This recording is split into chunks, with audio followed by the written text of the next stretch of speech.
Maya Rodriguez pulled her hood tighter as she walked through the crowded military base. The fabric covered most of her intricate tattoo that wound around her neck and disappeared beneath her civilian clothes. She had learned long ago that first impressions mattered, especially in places like this where tradition and protocol ruled everything. The recruitment office buzzed with activity. Young men and women filled out papers, their faces bright with hope and determination. Maya remembered that feeling. She remembered when she believed the world would welcome her with open arms if she just proved herself worthy enough. Those days felt like a lifetime ago. "Next," called the gruff sergeant behind the desk. Maya stepped forward, her application clutched in her hand. The man barely looked up as she approached, his attention focused on the endless stack of paperwork before him. "Name?" he asked in a monotone voice. "Maya Rodriguez," she replied, placing her documents on the desk. The sergeant finally glanced up, and his eyes immediately went to the small portion of her tattoo that peeked out from beneath her hood. His expression shifted from professional indifference to barely concealed disgust. "What's that on your neck?" he asked, pointing at the visible ink. Maya felt her stomach tighten. This was always the moment everything changed. "It's a tattoo, sir. Traditional artwork that represents my heritage and experiences." The sergeant let out a short laugh, not bothering to hide his amusement. "Heritage? Looks like gang markings to me. We don't need your type here, girl. This is a respectable institution." Other applicants began to turn and stare. Maya could feel their eyes on her, some curious, others judgmental. The whispers started almost immediately. She had faced this reaction countless times before, but it never got easier. People saw the ink and made assumptions. They saw a troublemaker, a delinquent, someone who didn't belong in polite society. "Sir, if you would just look at my qualifications," Maya began, trying to keep her voice steady. "I have extensive training in logistics, emergency response, and strategic planning. I speak 4 languages fluently and have experience in high-stress situations." The sergeant barely glanced at her papers. "Save it for someone who cares. We have standards here, clean-cut, disciplined individuals who respect authority, not whatever this is." He gestured vaguely at her appearance. A few other staff members had gathered around, drawn by the commotion. Maya could hear their snickered comments about her appearance, their assumptions about her character based solely on what they could see of her tattoo. She felt the familiar burn of shame and anger rising in her chest. "I understand your concerns," Maya said, fighting to maintain her composure, "but I believe my record speaks for itself. I'm here because I want to serve my country, not because I have nowhere else to go."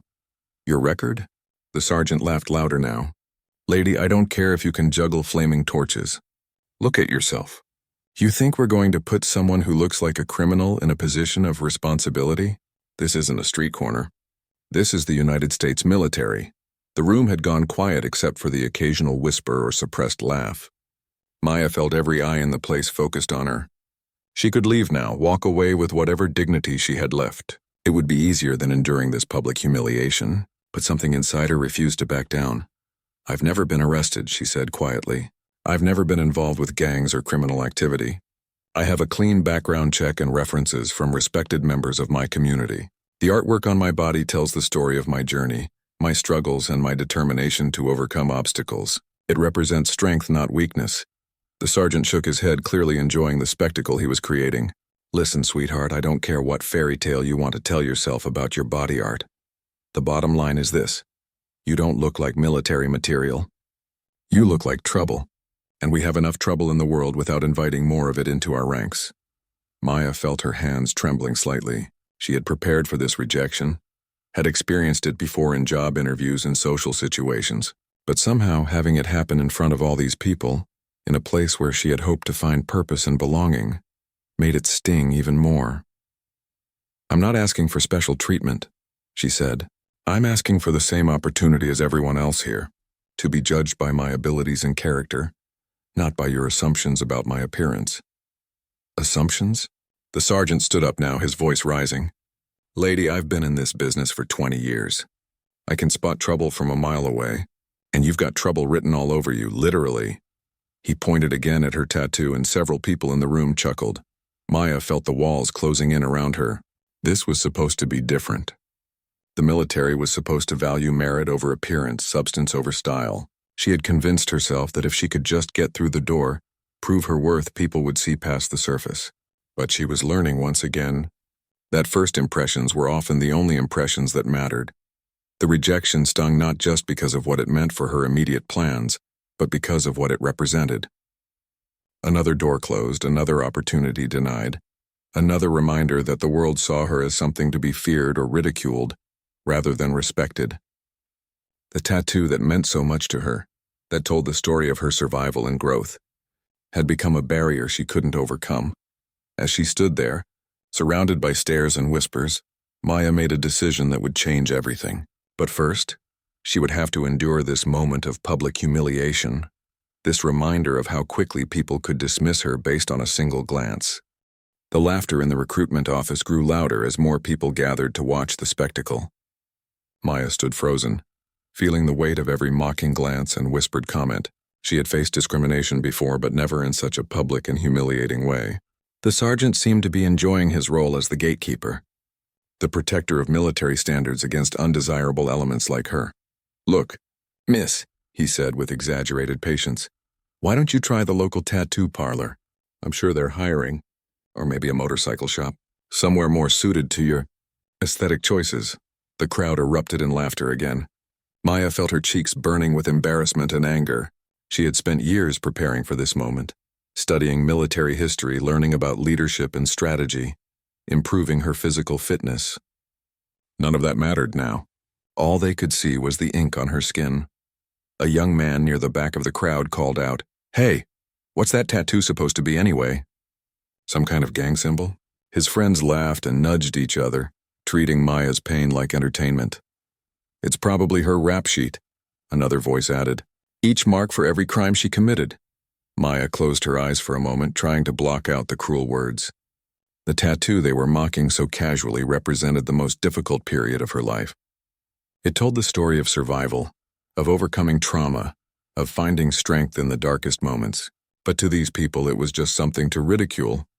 "I think we're done here," the sergeant said, sliding her application across the desk toward her. "Take your paperwork and find somewhere else to play soldier. This is a place for real Americans, not wannabes with questionable judgment." The words hit Maya like physical blows. Real Americans. As if her citizenship, her love for her country, her desire to serve was somehow less valid because of how she looked. She had been born here, had grown up pledging allegiance to the flag, had dreamed of wearing the uniform since she was a child, but none of that mattered to these people. "Sir, I think you're making a mistake," Maya said, her voice stronger now despite the trembling in her hands. "You're judging me based on your prejudices, not on my qualifications or character." The sergeant's face darkened. "Prejudices?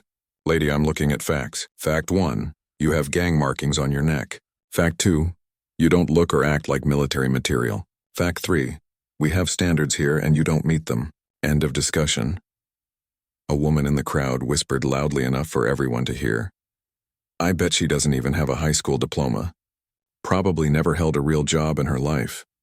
Maya wanted to tell them about her college degree, about her work with community organizations, about the leadership roles she had held. But she realized that nothing she said would change their minds. They had already decided who she was and what she represented. "Maybe you should remove that hood," called out another voice. "Let us see the full extent of the damage." The suggestion was picked up by others in the crowd. "Yeah, show us what you're hiding under there. Come on, don't be shy now. We want to see the whole freak show." Maya felt trapped.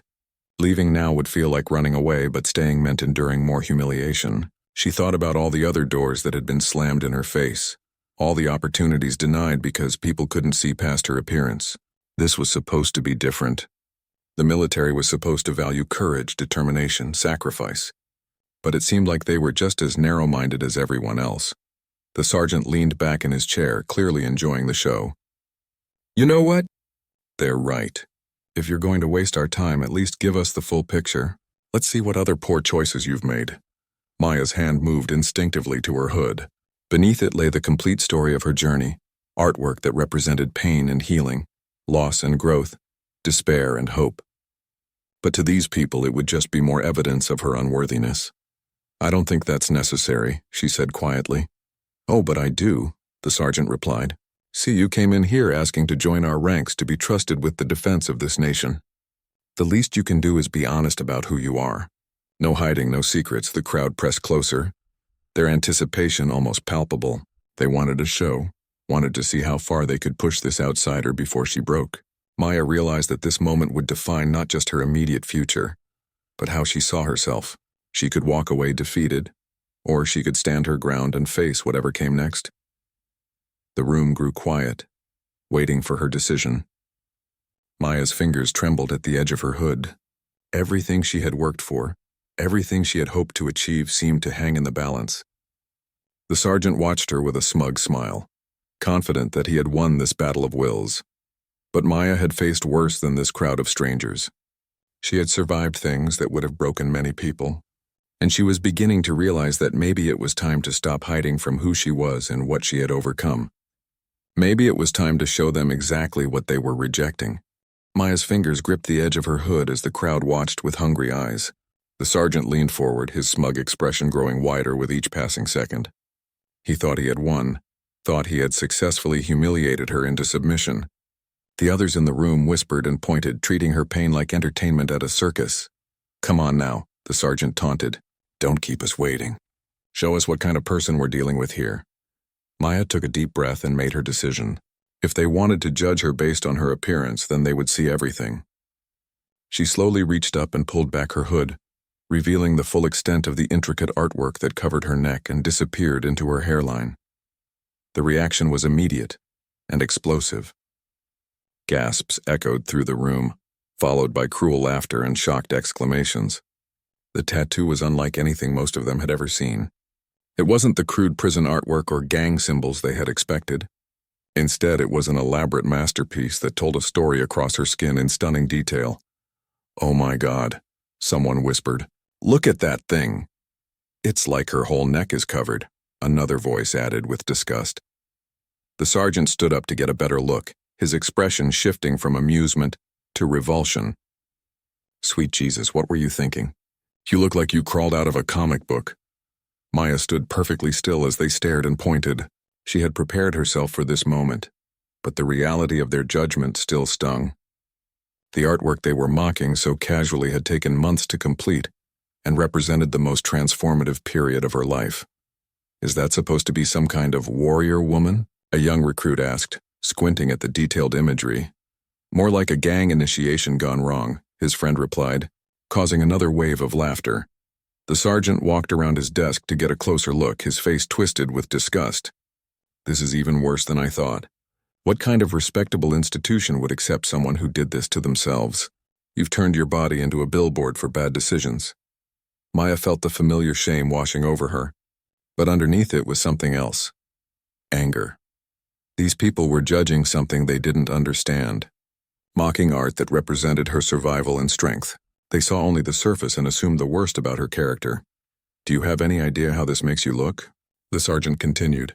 "Like a criminal, a gang member, someone who has no respect for themselves or society. This is exactly the kind of person we're trying to keep out of the military." The crowd murmured their agreement. Maya could see the disgust in their eyes, the way they looked at her like she was something dirty that had wandered in from the street. She wanted to explain what the tattoo meant, to tell them the story behind each symbol and image, but she knew they wouldn't listen. Their minds were already made up. "I've seen enough," the sergeant announced, turning back toward his desk. "This conversation is over. Security will escort you out." But as he reached for his phone to call security, the door at the back of the room opened with a sharp bang.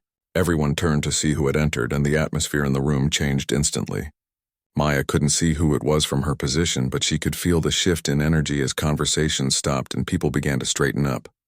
"What's all the commotion in here?" came a deep, authoritative voice from the back of the room. The sergeant's face went pale. "Commander, sir. Just dealing with an unqualified applicant. Nothing to concern yourself with." Maya heard footsteps approaching through the crowd, and people began stepping aside to create a path. The voice belonged to someone with real authority, someone who commanded respect just by walking into a room. She could feel his presence even before she saw him. "Unqualified how?" the voice asked, closer now. The sergeant stammered slightly. "Well, sir, she has extensive tattoo work that indicates gang affiliation or criminal background. Not the kind of person we want representing the military." Maya finally turned to see the newcomer. He was a tall, imposing figure in an immaculate uniform, with silver hair and steel-gray eyes that missed nothing. His presence commanded immediate attention, and even the sergeant seemed diminished in his shadow. This was clearly someone accustomed to being obeyed without question. "I see," the commander said, his gaze moving to Maya. "And you've verified this gang affiliation, how exactly?" The sergeant looked uncomfortable. "Well, sir, it's obvious from her appearance.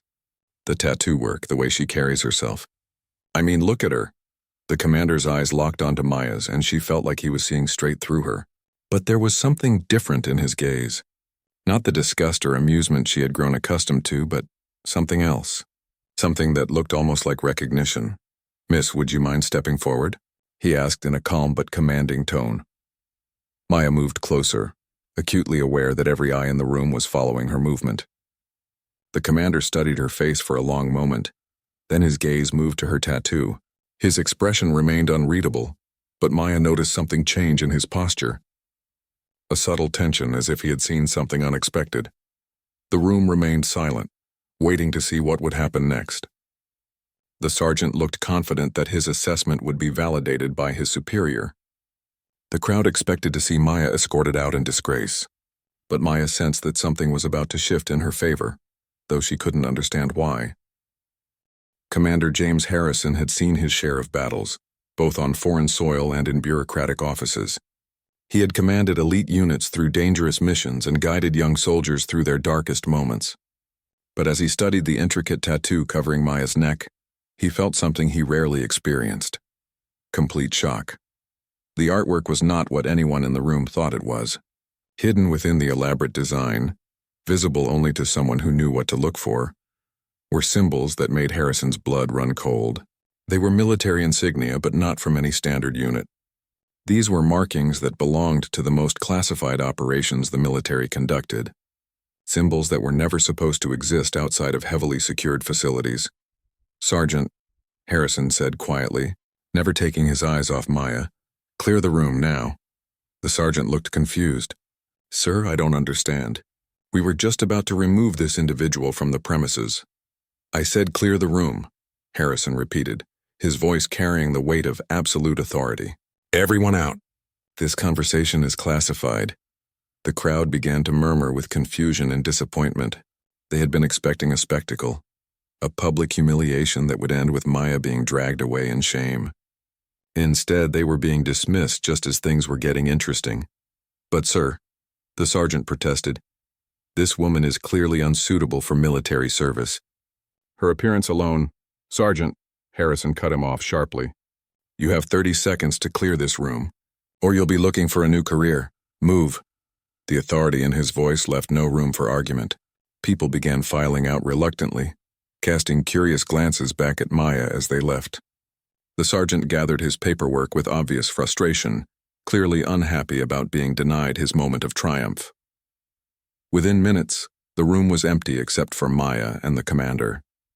Harrison waited until he heard the door close behind the last person before speaking again. When he did, his voice was barely above a whisper. "Where did you get those markings?" he asked, pointing to a specific section of her tattoo that looked like decorative flourishes to the untrained eye. Maya felt her heart racing. She had hoped that no one would ever recognize what was hidden in her artwork, that her secrets would remain buried beneath the surface beauty of the design, but this man clearly knew exactly what he was looking at. "I'm not sure what you mean," she said carefully. Harrison stepped closer, his eyes fixed on the symbols embedded in her tattoo. "Those aren't gang markings or decorative art. Those are unit designations from operations that officially never happened. Operations that were so classified that most people in this building don't even know they exist." Maya remained silent, but Harrison could see the truth in her eyes. She knew exactly what he was talking about, and she was trying to decide how much to reveal. "The Phoenix Protocol," Harrison said quietly, naming an operation that was buried so deep in classified files that only a handful of people were supposed to know about it. "The midnight extraction in Kabul. The rescue operation in Syria that saved 12 American hostages." With each operation he named, Maya felt her carefully constructed walls crumbling. These were missions she had never spoken about, operations that she had been ordered to forget ever happened. The tattoo was supposed to be her private memorial, A way to honor fallen comrades and remember sacrifices that could never be publicly acknowledged. You were there, Harrison continued, his voice filled with a mixture of awe and disbelief. You were part of Omega Team. Maya's composure finally broke. After years of hiding her true identity, of letting people assume the worst about her background, she was facing someone who actually knew what she had done, who understood the price she had paid for her service. How do you know about Omega Team? She asked, her voice barely audible. Harrison pulled out a chair and sat down heavily as if the weight of recognition had exhausted him. Because I was the one who recommended you for the Congressional Medal of Honor after the Damascus mission. The medal that was never awarded because the mission never officially happened. Maya felt like the floor had dropped out from beneath her. Commander Harrison was a name she knew well, a legend in special operations circles. He had been the strategic commander for several of the missions embedded in her tattoo. The man who had sent her team into impossible situations and somehow guided them back home. You saved 8 civilians and 3 soldiers that night, Harrison continued. Held off enemy forces for 6 hours while waiting for extraction. Your team leader died in your arms and you took command despite being wounded yourself. You were 19 years old. The memories came flooding back unbidden and unwelcome. Maya had spent years trying to bury those experiences, to move forward from the trauma and loss that had defined her early military career. The tattoo was supposed to help her remember and honor, but it had become a burden instead, a barrier that prevented her from finding acceptance in civilian society. After the discharge, Harrison said gently, we lost track of you. The medical board said you were unfit for further service due to psychological trauma, but you disappeared before we could provide proper support or recognition for what you had accomplished. Maya wiped away tears she hadn't realized were falling. There was no place for me anywhere. Too damaged for civilian life, too broken for military service. I became invisible. Harrison shook his head slowly. You weren't broken. You were a hero who was failed by the system you served. We should have done better by you. The weight of years of rejection and misunderstanding began to lift from Maya's shoulders. For the first time since her discharge, someone saw her for who she truly was rather than what she appeared to be. Someone understood that her tattoo wasn't a mark of shame but a testament to courage and sacrifice. The silence in the room stretched between them as both Maya and Commander Harrison processed the weight of their unexpected reunion. Maya stared at her hands, still trembling from the emotional revelation, while Harrison studied the woman who had once been one of the military's most promising young operatives. Tell me about the years since your discharge, Harrison said gently. What happened to Maya Rodriguez after she left the service? Maya took a shaky breath.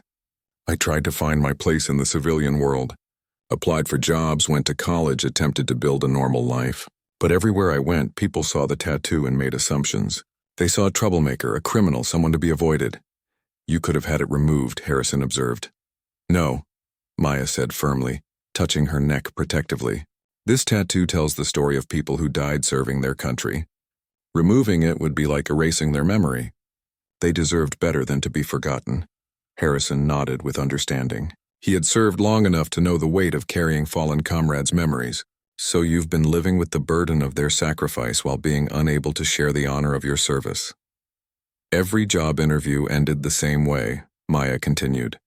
Every attempt to volunteer, to contribute something meaningful to society, was shut down because of how I look. I became exactly what people expected me to be, invisible, unwanted, a problem without a solution. The commander leaned forward, his expression intense. But you kept trying. You came here today knowing you would face rejection again. Maya managed a bitter smile.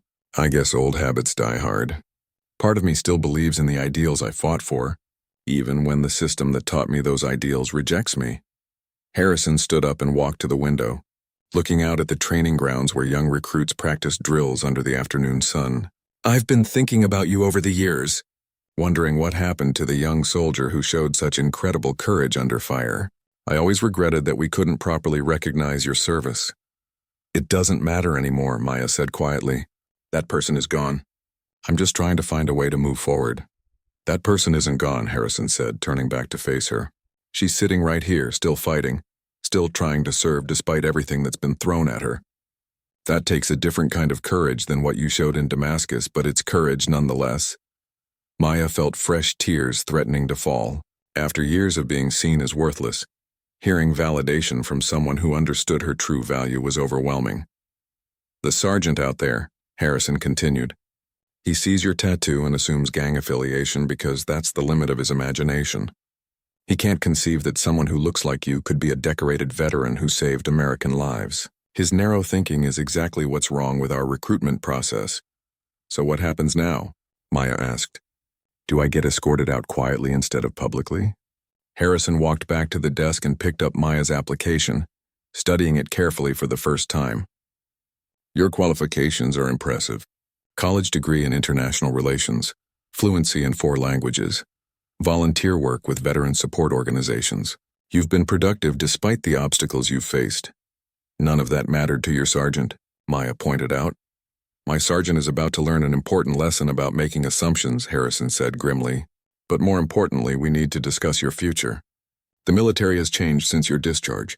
We've made progress in recognizing and supporting soldiers who've faced psychological trauma from their service." Maya shook her head. "I'm not looking for charity or special treatment.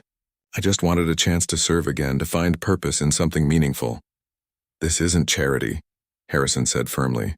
"This is recognition of an injustice that needs to be corrected. You were discharged during a dark period when we didn't understand PTSD or how to support soldiers dealing with trauma. We've learned better since then." He sat down across from her, his expression serious. "I want to offer you something, but first I need to know, are you ready to face the challenges that come with returning to military service? It won't be easy, and there will be people who judge you based on your appearance." Maya considered his question carefully. "I've been facing those challenges every day for years. At least in the military, there's a chance that merit might eventually matter more than appearance." "There's more than just re-enlistment on the table," Harrison said. "Given your unique background and skills, I'm thinking about something more specialized. Something that would put your experience to better use than standard military service." Maya looked up sharply. "What kind of something?" Harrison smiled for the first time since entering the room. "Tell me, Maya Rodriguez, how would you feel about training the next generation of special operations soldiers? Teaching them not just tactics and strategy, but about courage, sacrifice, and the true meaning of service?" The offer hung in the air between them like a lifeline. Maya had spent years believing that her military career was over, that her service would never be recognized or valued. Now she was being offered not just a return to the military, but a chance to shape future soldiers, to pass on the lessons she had learned through pain and sacrifice. "You're offering me a position as an instructor?" she asked, hardly daring to believe it. "I'm offering you a chance to make a real difference," Harrison replied. "To ensure that the next generation of soldiers understands that courage comes in many forms, and that true strength often lies beneath the surface." Maya stared at Commander Harrison in disbelief. After years of rejection and humiliation, the possibility of not just returning to military service but becoming an instructor seemed too good to be true. "You're serious about this offer?" "Completely serious," Harrison replied. "But I need you to understand what you'd be taking on. Training special operations candidates isn't just about teaching tactics. It's about preparing them for situations where everything they think they know about themselves will be tested." Maya felt a spark of her old confidence returning. "I understand that better than most people." "I know you do," Harrison said. "That's exactly why I want you for this position. Too many of our instructors have book knowledge but lack real-world experience in extreme situations. You've been tested under fire and proven yourself under the worst possible circumstances." The commander walked over to a filing cabinet and pulled out a thick folder. "This is the training program I've been developing for the past 2 years. It's designed to prepare soldiers not just physically and tactically, but psychologically and emotionally for the realities of modern warfare." He handed the folder to Maya, who opened it and began scanning the contents. The program was comprehensive, covering everything from combat psychology to ethical decision-making under pressure. It was the kind of training she wished she had received before her first deployment. "This is impressive work," Maya said, studying the detailed curriculum. "But why do you need me specifically? There must be other qualified instructors available." Harrison sat back down, his expression becoming more serious. "Because most qualified instructors have never faced the kind of adversity you've overcome. They've never had to rebuild themselves after being broken down by both combat and society. They've never had to find strength while being constantly underestimated and rejected." Maya looked up from the folder. "You think my struggles make me a better teacher?"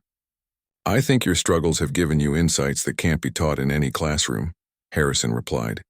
When a young soldier is facing their darkest moment, when they think they can't go on, they need to hear from someone who has been there and survived. Someone who understands that real strength isn't about never falling down, but about getting back up. The weight of responsibility in his words was both exciting and terrifying. Maya had spent so long feeling worthless that the idea of being entrusted with shaping future soldiers seemed surreal. What about the people who will object to my appointment? Maya asked. People like your sergeant who think I'm unsuitable for military service? Harrison's expression hardened. That's exactly why this appointment is necessary. If we're going to build a military that truly represents and protects American values, we need to challenge narrow-minded thinking wherever we find it. Your presence will force people to confront their prejudices. So I'd be making a statement as much as doing a job? You'd be doing both, Harrison confirmed. And I won't lie to you, it will be difficult. You'll face skepticism, hostility, and constant scrutiny. Some people will question your authority based on your appearance alone. Maya closed the folder and met Harrison's gaze directly. I've been facing that my entire adult life. The difference is that this time I'd have official backing and a clear mission. Exactly, Harrison said with approval. And you wouldn't be facing it alone. You'd have my full support, and gradually, you'd earn the respect of those around you through your performance. Maya felt a familiar stirring in her chest. The same feeling she had experienced as a young recruit eager to prove herself. But this time, it was tempered by years of hard experience and a realistic understanding of the challenges ahead. When would this position start? She asked. Immediately if you accept, Harrison replied. The next class of candidates begins training in 2 weeks. You'd have time to review the full curriculum and prepare your approach. Maya thought about the sergeant outside, probably still complaining to anyone who would listen about the unsuitable applicant with the gang tattoos. Soon that same man would have to salute her and show her the respect due to her rank and position. The irony wasn't lost on her. There's one more thing you should know, Harrison added. This position comes with a promotion.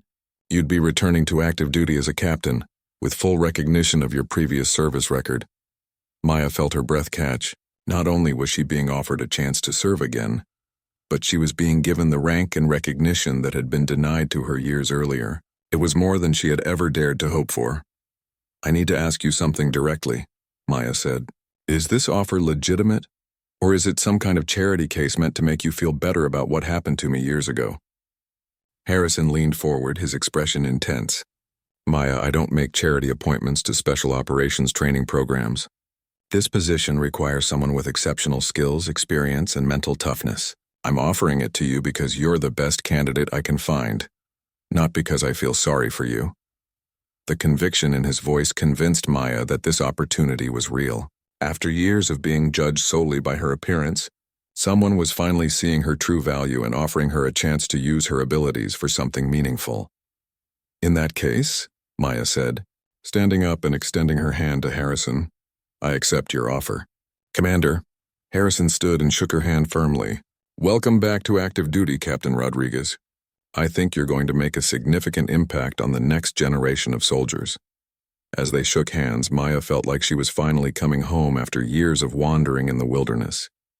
The tattoo that had been a barrier for so long was about to become a symbol of strength and resilience for the soldiers she would train. 3 months later, Captain Maya Rodriguez stood before a group of 30 special operations candidates in a training facility that buzzed with nervous energy. The young soldiers sat at attention, their eyes focused on their new instructor with a mixture of curiosity and uncertainty. Word had spread about the unconventional captain with the elaborate tattoo who had joined the training staff. Good morning, Maya said, her voice carrying the authority that came with hard-earned experience. My name is Captain Rodriguez, and for the next 12 weeks, I'm going to be responsible for preparing you for situations that will test everything you think you know about yourselves.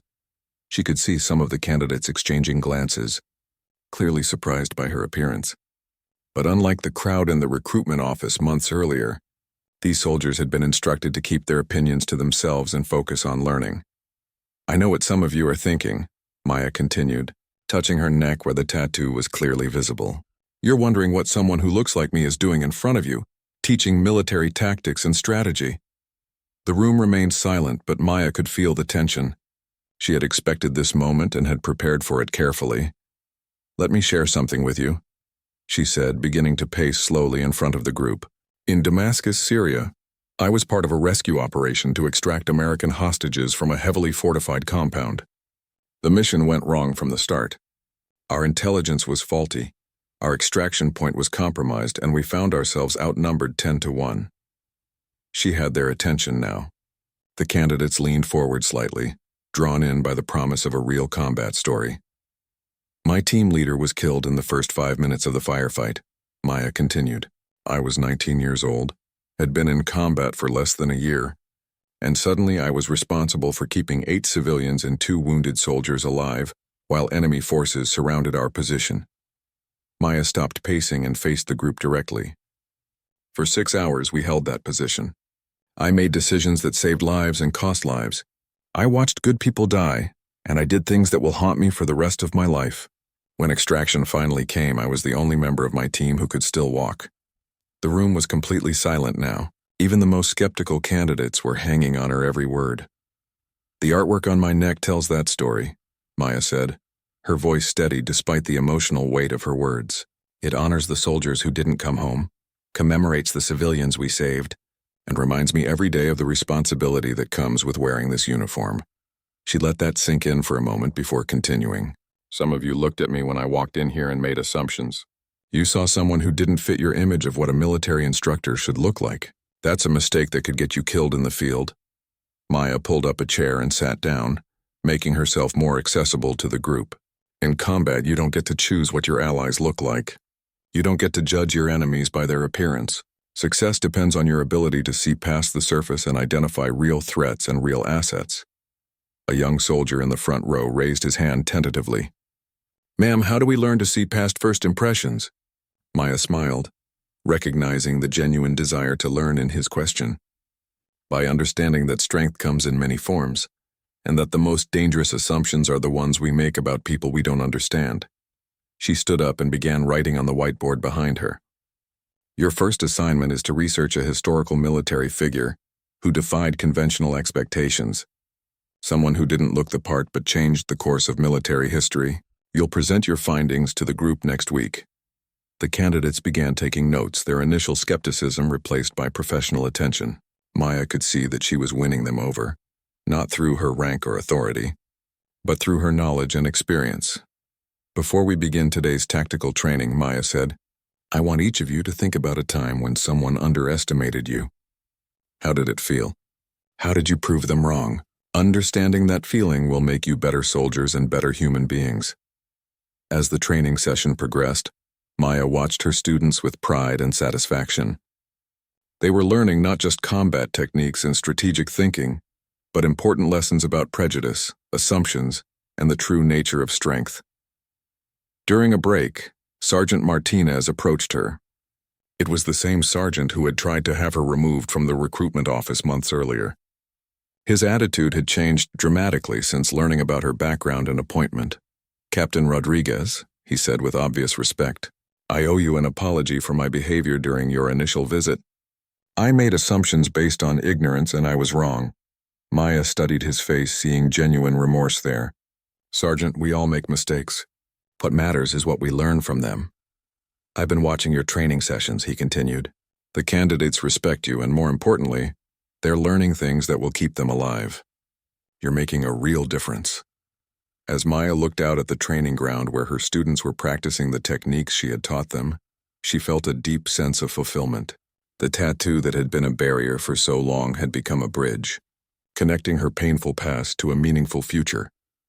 The laughter that had once mocked her appearance had been replaced by the respect of soldiers who understood her true value. The judgment that had once crushed her spirit had been transformed into teaching opportunities that would shape the next generation of military leaders. Maya Rodriguez had finally found her place in the world, not despite her appearance, but because of everything that had shaped her into the person she had become. The young woman who had once hidden beneath a hood now stood proudly before future heroes, teaching them that true strength often comes from the most unexpected places.